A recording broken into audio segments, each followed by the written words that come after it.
Warning: this episode contains brain food that will lead to improved emotional and social intelligence.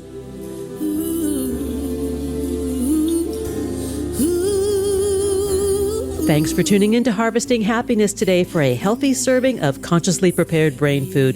This is Lisa Cypers Kamen, your host. For more than 13 years, I've been handcrafting these sound ideas for better well-being. Each week, I love spotlighting diverse thinkers and doers who are contemporary trendsetters and change agents, devoting their lives to creating a better world in which to live.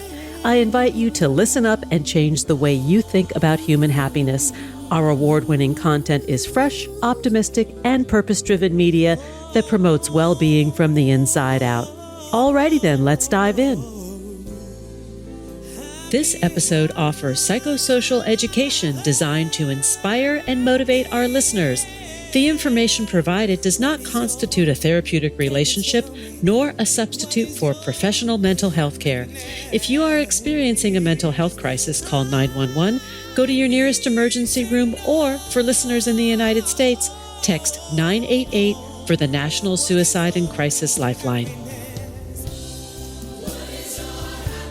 Good morning, good afternoon, and good evening, wherever you are. Thanks for joining me on today's show, where you will learn how to reclaim your calm in a tumultuous world. My guest today is Dr. Danny Penman, who is a meditation teacher and award-winning writer and journalist. He is the co-author of the multi-million-dollar bestseller, Mindfulness, an 8-week plan for finding peace in a frantic world. He has received journalism awards from the Humane Society of the United States and the Royal Society for the Prevention of Cruelty to Animals. In 2014, Danny won the British Medical Association's Best Book Award for You Are Not Your Pain. Danny's books are now used in healthcare systems around the world to help people cope with anxiety, stress, depression, and chronic pain. They have been translated into more than 30 languages. Danny, I'm so grateful to have you back. We need you more than ever right now. Maybe not so much me, maybe the meditation. The technology. That's what we need. We need the tools to center ourselves during these very scary and tumultuous and unsettled times. Yeah, absolutely. I mean, there is just this core problem in the world, and it's fear, really. It's fear of the other. It's fear that you're not in control, fear that other people are manipulating you. And it's really, really important for people to learn to center themselves, to feel stronger and more in control of their lives. And you know what they say about fear, right? False expectations appearing real, right? We're often fearful of something we can't even put our finger on. We just know. Yes, absolutely. It's fear. Absolutely. Yes. I mean, we create and conjure demons in our deepest reaches of our mind, and then we make them real. We have a joke around here about the they, the fearing of the other or the they, and then like who is that? Like, could somebody please define who they are? Yes. I know we kind of all know who they are in a sense, in the broadest sense, but it's always just beyond reach. And what I found it most fascinating when I was researching this book with Mark Williams, Professor Mark Williams, was how we make sense of the world, how we understand the world, and we actually create our own reality. Now, this sounds a little bit crazy, so give me a moment. It may initially sound like something out of the Matrix, but no, I'm with you. I get it. Yeah. This is the latest neuroscience. And once you understand the neuroscience, of how we're all going a little bit crazy, you can there's an antidote, and the antidote is in the book as well.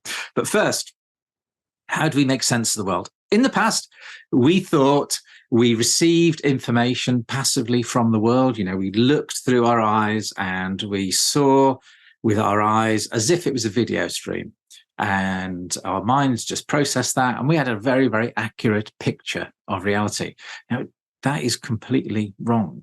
What neuroscience now shows and believes is we actually have an internal model of the world. So we actually create everything that we experience in our minds, and the data from our senses is just used to error check our simulation, it's called.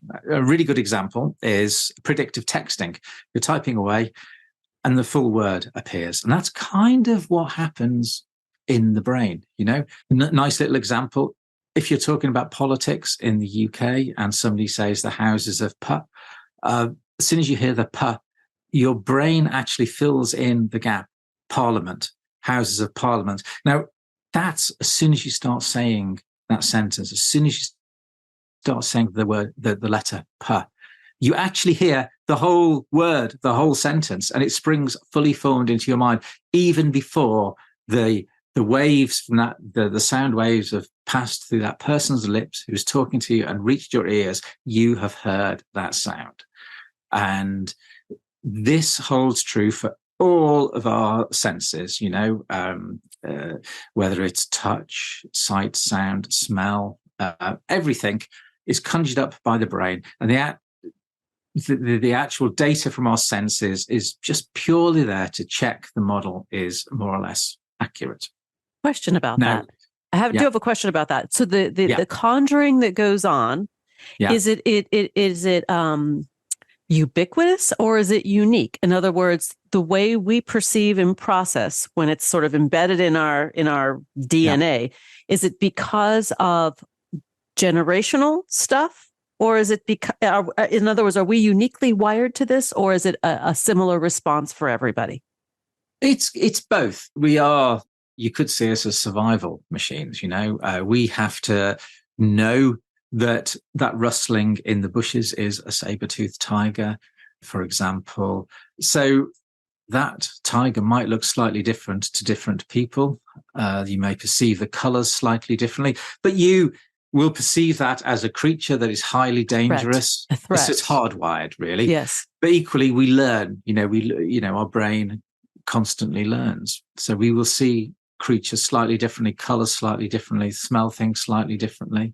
Emphasis on different sensory inputs, So it's everything. So if our real world is an internal expression, then that's actually hopeful in that gives us some controls as to how we reframe and process information. Yes. I mean, firstly, it explains why a great number of us are suffering mental distress and mental ill health. Right now, particularly. Right now in particular. Yes. Because our model, unless you're constantly checking your model against reality, the potential is to slowly drift away from reality. So your model becomes increasingly disconnected from reality unless you're constantly checking that it's accurate. Now, in the past, when we were more physically connected to our bodies and connected to the real world, as it were, the real physical world, that was a very simple process. We just did it automatically. But now we're almost cyborgs in many ways. And we're so disconnected from each other and, more importantly, from our bodies and from the environment, because we all live in totally artificial environments. It means that our simulation, our model of the world, is drifting ever so slowly away from reality. And that is the source of an awful lot of distress. Now, that is really hopeful as well, because it means that the cure or the treatment for an awful lot of our suffering is actually just paying attention in really very simple ways, such as what we're looking at, what we are feeling, what we're smelling and tasting and hearing. Just paying attention to our senses means that we reconnect with, or rather reconnect our model, our simulation with the real world. And when you do the meditations in our book, very, very quickly, you will realize that so much of our distress and mental ill health is a result of the simulation just drifting away and becoming disconnected. So it's actually really hopeful. Yeah. what I'm hearing is it's very, very hopeful because it gives the locus of control back to the individual. We are not going to be able to control world affairs. We're not going to be able to control the weather or the economy and so on and so on. But we can control our experience of it. This is what I'm hearing you say. Yeah, absolutely. Absolutely. And, at the end of the day, these practices have been known for 2,500 years.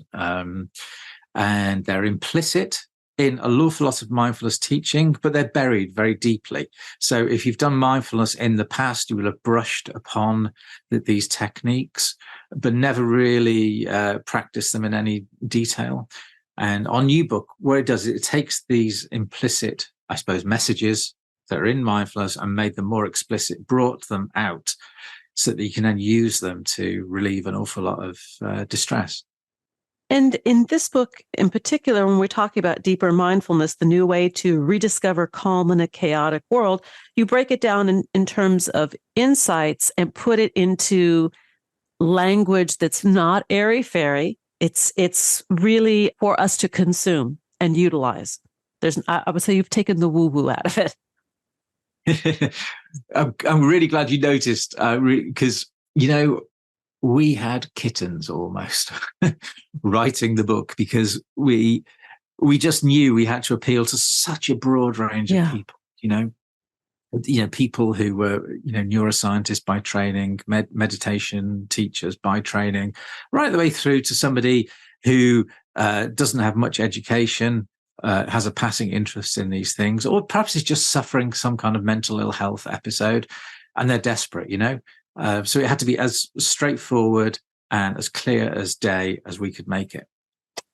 And I say also present it like technology, right? So these practices they've been researched in science. They're known to be effective. They're simple. Yeah. Repetition is our friend with this work. Absolutely. Can you talk a little bit about, for example, I was reading through the book and I came upon one of the meditations that I absolutely love. It's later on in the book, and it's about bringing kindness to both oneself and then kindness in the midst of things. And that put a smile to my face about kindness in the midst of things. And this might be a good example to share with listeners.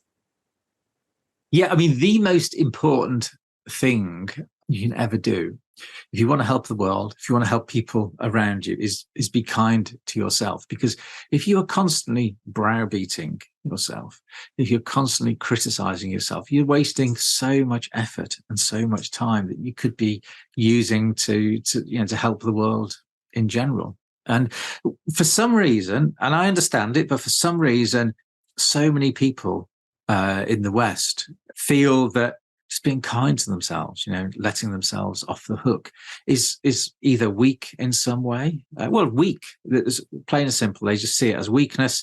It's self-indulgent and selfish, really. And it's just not true. Because no, it's the opposite. Yeah. I mean, the way I always liken it, whenever you're on an aircraft and they go through the incredibly boring safety briefing, and the first thing they do is, if you've got children with you, put your own mask on first and then help the children. Classic, right? Yeah. And, the first time I heard that, I thought, that's a bit selfish, isn't it? But then as soon as I thought about it, it's entirely logical, because if you keel over because you're not getting enough oxygen, you're not going to help anybody. Right. And it's the same with this. First of all, you have to be kind to yourself, and then you can be kind to everybody else around you. So you're not being selfish. Of course, if you're spending your entire life being kind to yourself at the expense of everybody else, that's not kind. Well, that is selfish. But that's not what we're talking about here. That's not what we're talking about. No. We're talking about, taking a little bit of time for yourself each day. I had a professor in graduate school that said healing was the application of love to the places that hurt. Yes. And I think that that's actually a brilliant quote, because that's what we're talking about. Yeah. And it's free. Exactly. Yeah. Well, exactly. Well, or $30 to buy the book.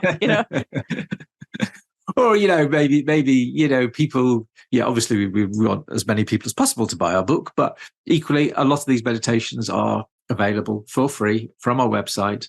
We want to spread these messages.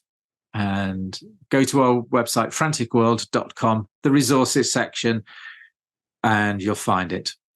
Deeper mindfulness.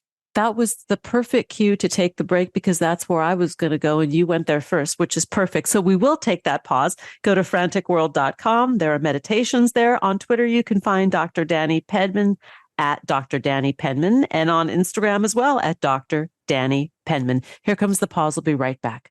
Wait. Before we take that break, it's time to talk about the holiday hair routine. Let's face it, the holidays are hectic, and if you're anything like me, looking good is still a priority, even when short on time and energy. And that's why I'm going from shower to salon quality hair in just 5 minutes with Ouai's new hair gloss. Ouai's new hair gloss gives immediate shine, helps treat damage, and enhances color vibrancy that radiates fabulous hair. Not to mention providing heat protection against styling tools. And we all know that sharing is caring, and that's why this season I'm gifting Ouai's great hair, body, and fragrance products to my tribe. The beauty of Ouai's new hair gloss is that my hair goes from drab to sparkling after a 5-minute treatment made with hyaluronic acid and rice water. According to a recent user perception study, 85% of participants agreed that their hair looks shinier, healthier, and smoother after use. Ouai offers a complete hair care solution that promotes fuller looking, healthier feeling, and happier hair for everyone. Fine, medium, or thick hair, Ouai has got you covered. This holiday, give way better gifts with bestsellers like their leave-in conditioner, detox shampoo, travel destination-inspired fragrances, and hair oil. Glow all out this holiday with Ouai. Go to theouai.com for 15% off site-wide and enter promo code HH. That's theouai.com for 15% off and enter promo code HH. Now let's take that pause. We'll be right back, and that is a promise. Each day we have the intellectual freedom to be happy or the liberty to be miserable, regardless of external circumstance.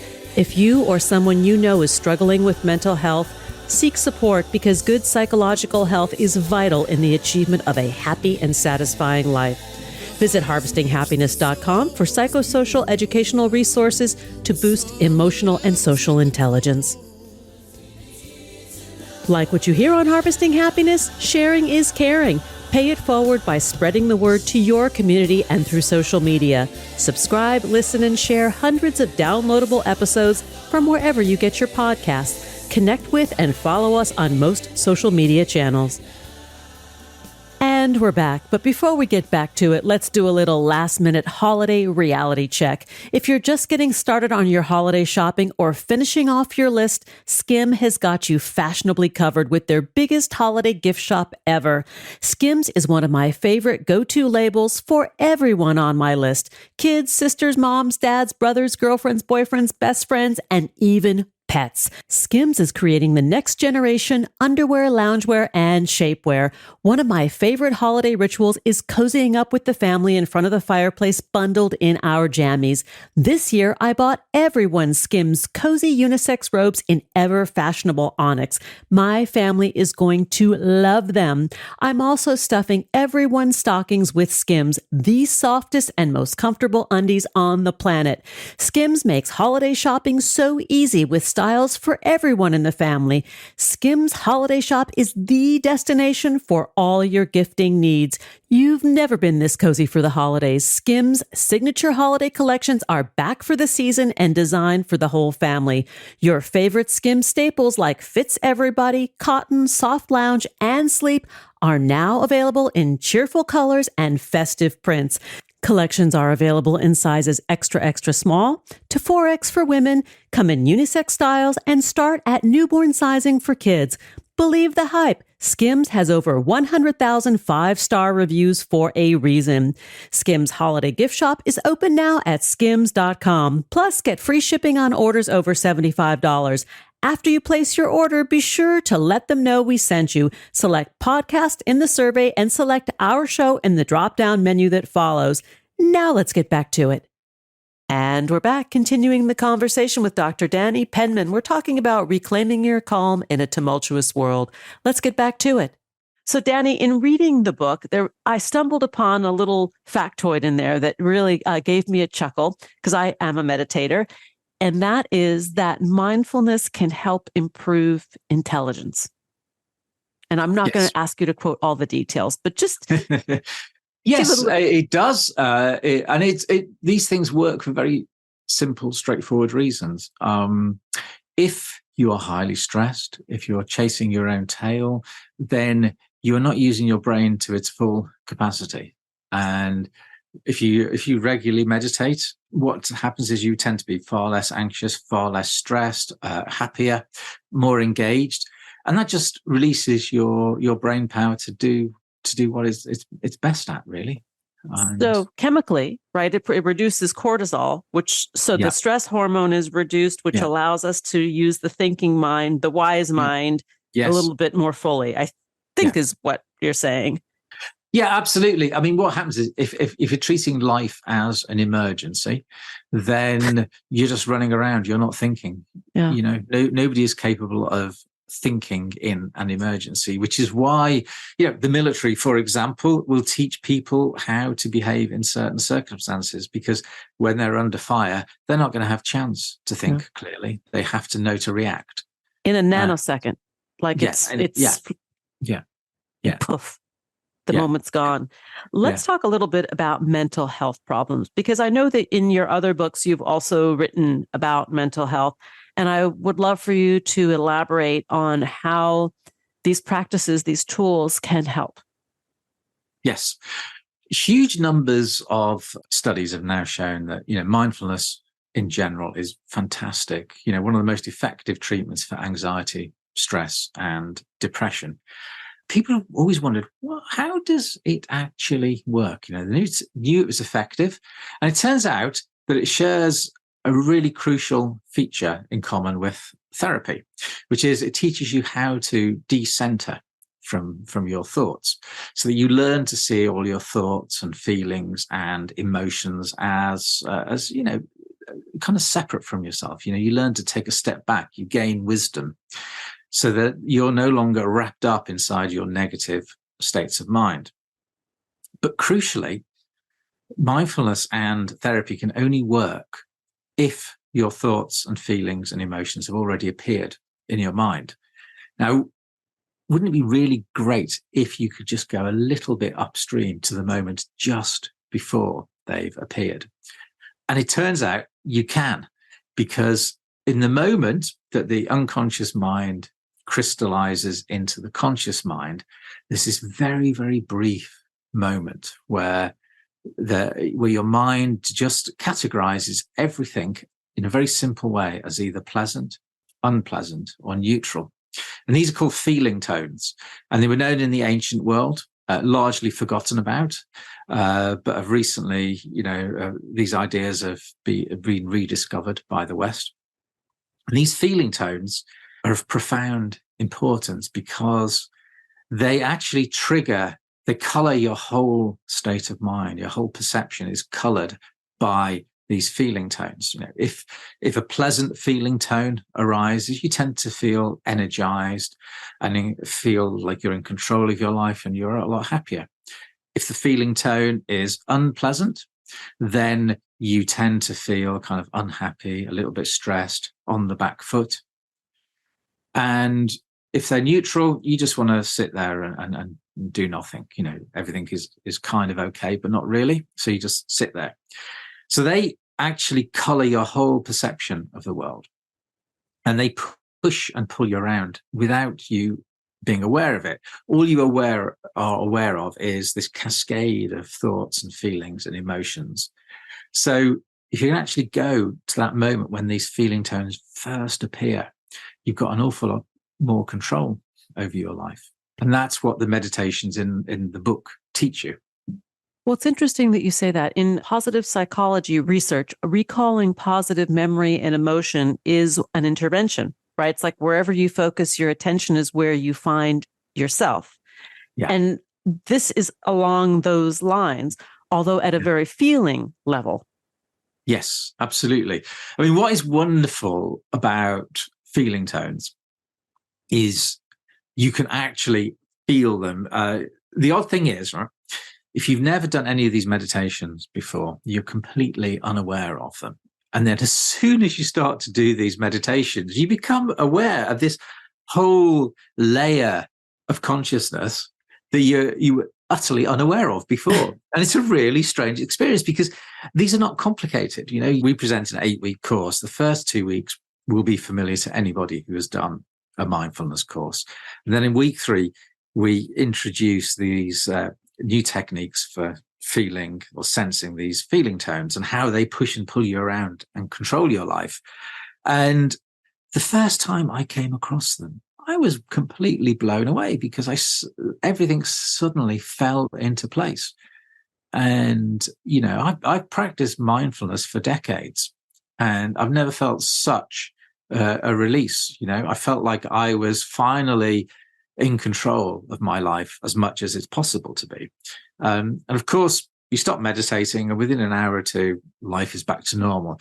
But then gradually, if you do these meditations each day, you get longer periods of this sense of being in a lot more control, a lot calmer, as if the chaotic world around you is no longer controlling you. It's there. I mean, it's out there, but it is not the driver. Absolutely. Yeah. And, you know, I was really genuinely shocked at how powerful these techniques are and how really physically real these feeling tones are. You know, the techniques teach you to gain a sense of what is going on in your body, and your body reacts physically to absolutely everything, moment to moment to moment. And most people, most of the time, are not aware of this, you know, and it is shocking how the way that, you know, you get this flickering feeling tone that just sends your mind and body off in, you know, sometimes in an unpleasant direction, sometimes in a pleasant direction, but you are not in control of it, you know, and it's only through these techniques that you can learn to regain a lot more control over your life. If you were to share one or two really simple practices, interventions that somebody could take away from listening to this episode, what would you say to somebody? Okay. If you've got 1 minute and you're standing, just stand, close your eyes if it's safe to do so. Feel the ground beneath your feet. Spend a few moments breathing and gradually begin to notice the physicality. How does the sensations flow through your body?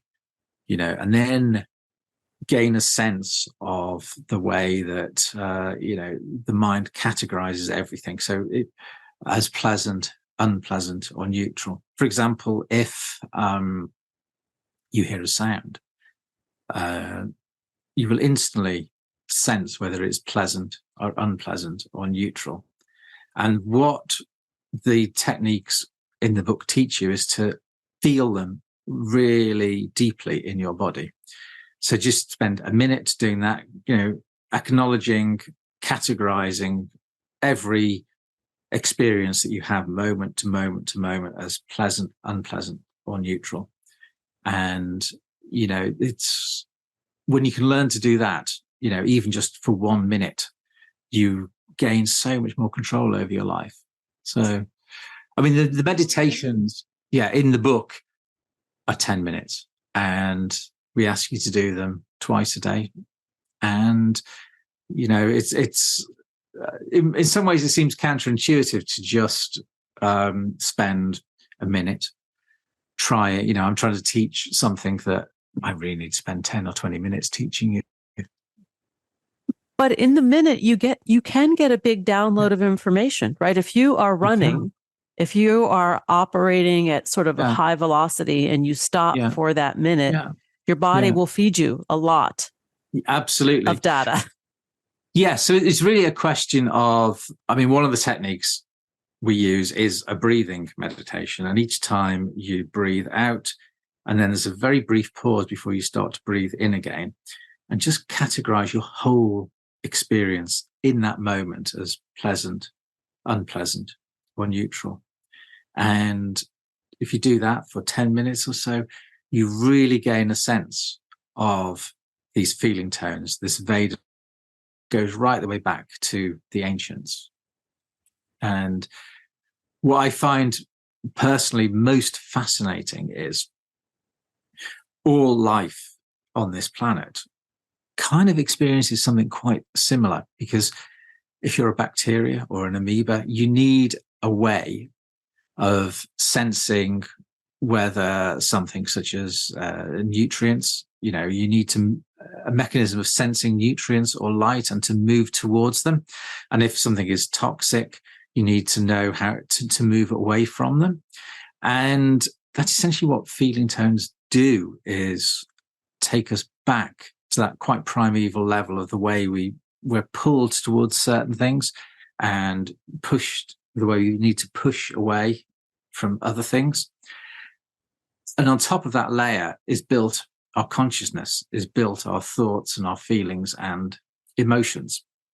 And so I find it really strange and quite magical that even the simplest life forms on this planet need a means of sensing whether something is good or whether something is bad. And you can't do that moving. You can't do that on a squirrel wheel. Yeah, exactly. And I love that idea that everything on this planet shares that basic experience, that, an amoeba probably isn't conscious, but it has the building blocks of consciousness. We have built our whole conscious experience on top of these very primal drives and instincts. It's sort of like for gardeners out there, right? The analogy of, that you need the light and water in order to grow whatever it is you're growing. Yeah. And that the plant life will gravitate towards the sun, towards the light. Absolutely. And that's in essence what these feeling tones are. And we are so unaware of them unless we learn to pay attention to them. Oh. And paying attention to those feeling tones means that we recalibrate our internal model of the world, our simulation. And it's that recalibration of the simulation and our models that actually makes us sane again. And that's the crucial thing. Mental illness in many ways is caused by our simulation drifting away from reality, and feeling tone meditations allow us to recalibrate our simulation and restore our sanity. I'm writing that down because that's great.